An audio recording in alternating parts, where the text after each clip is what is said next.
Hi, I'm Mary Harrell for Tan Books. Lent is definitely in full swing, and there are so many great choices of Tan books for your Lenten reading, but we have an extra perfect one for you today. The book is My Burden is Light, Suffering and Consolation in the Christian Life, which is a compilation and translation of the sermons of St. John of Avila.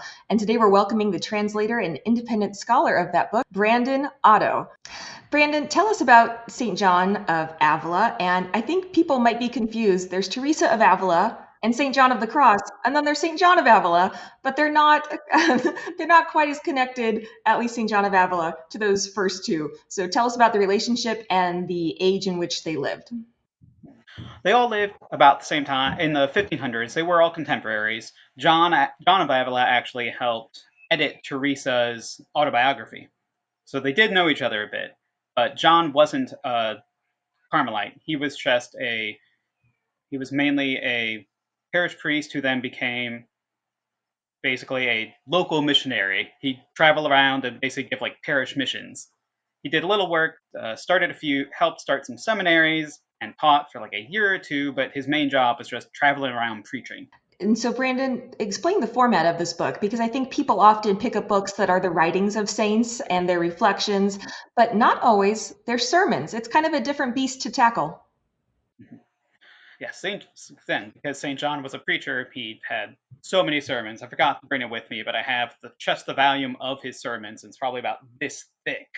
So I had to trim it down some. Yeah, a book, the entire translation, I don't think many people would want to pick up because it'd be so terrifying. So I mean, we have just this much. It's a lot slimmer, and he had sermons in different groups. He had a group on the Eucharist, he had a group on Mary and Joseph, and he had a group on the Holy Spirit.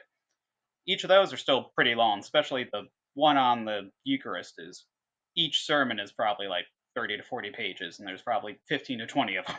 So Wow.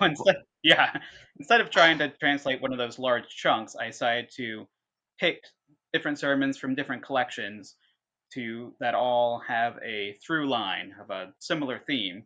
And so this one, My Burden's Light, it's all about the suffering, consolation. Particularly, it's about the struggle of the spiritual life.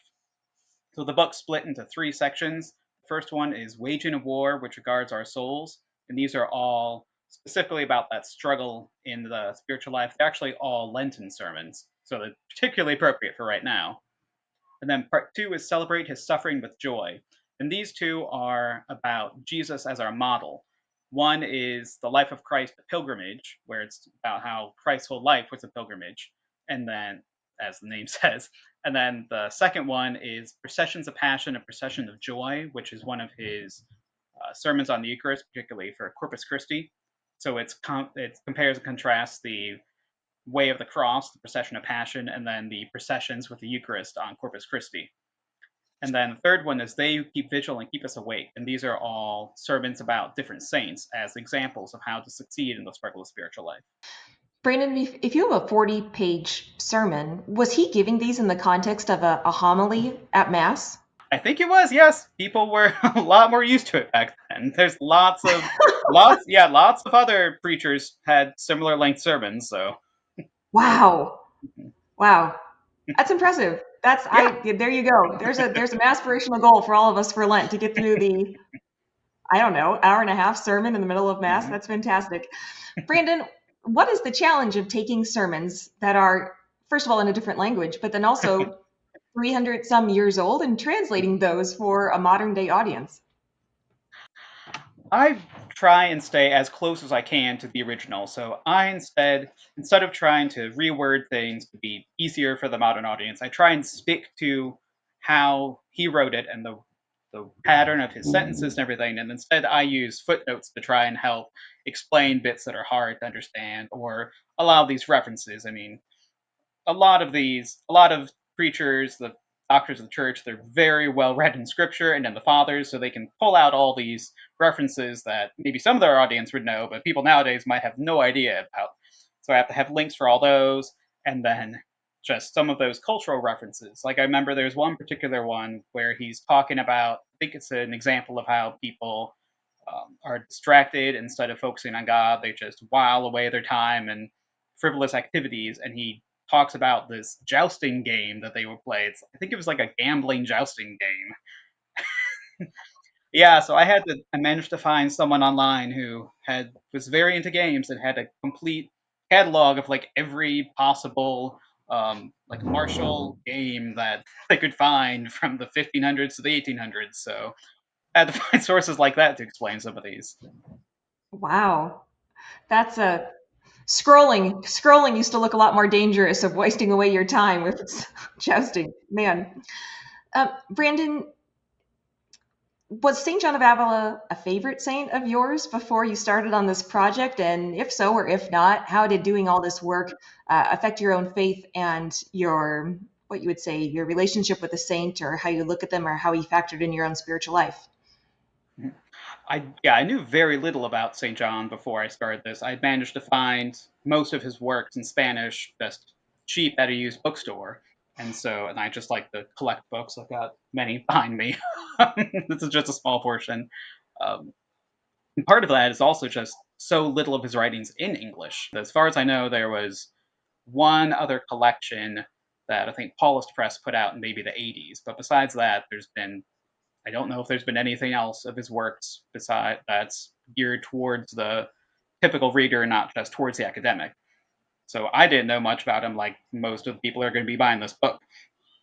And I came to know him as I worked on translating these sermons, looking through all the ones he had, just getting a sense of his spirituality, his way of preaching, of connecting things to the daily life. Like I said, that jousting game he brings up, or um, other bits of culture. Like he has an interesting bit talking about people um, trying to ransom slaves from the Moors. So the North Africans who Whoa. would sometimes capture travelers.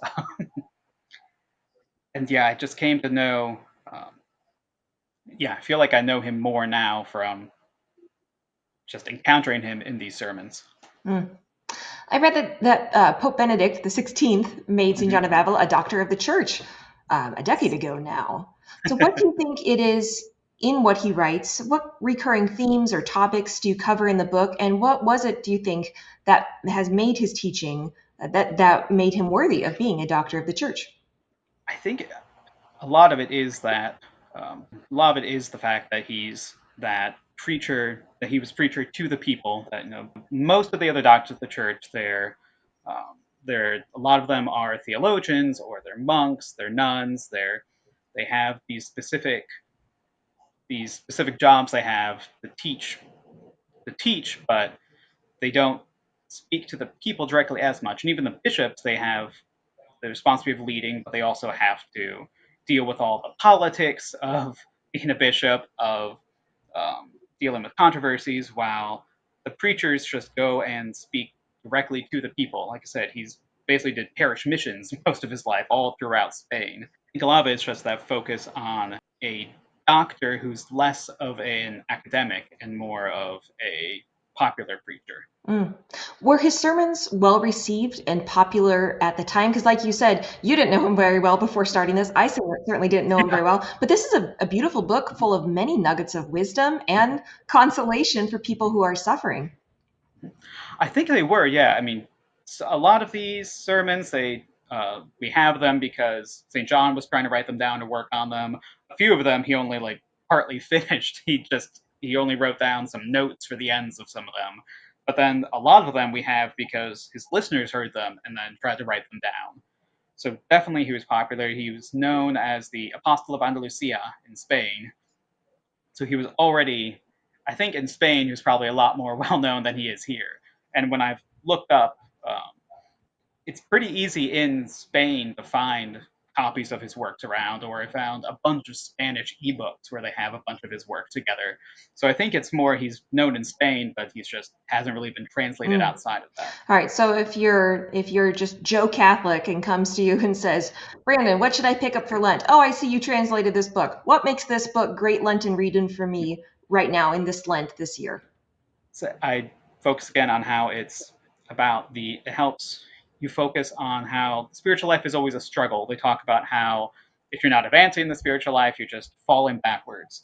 And I quote in my introduction, one of the Desert Fathers said that prayer is warfare to the last breath. And this book is just helps us think of that, keep that struggle in mind, and helps invigorate us to fight on to grow holier in our spiritual lives.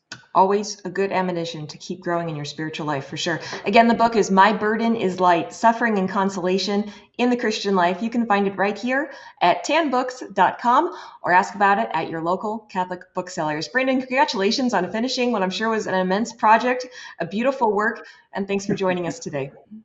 Thank you.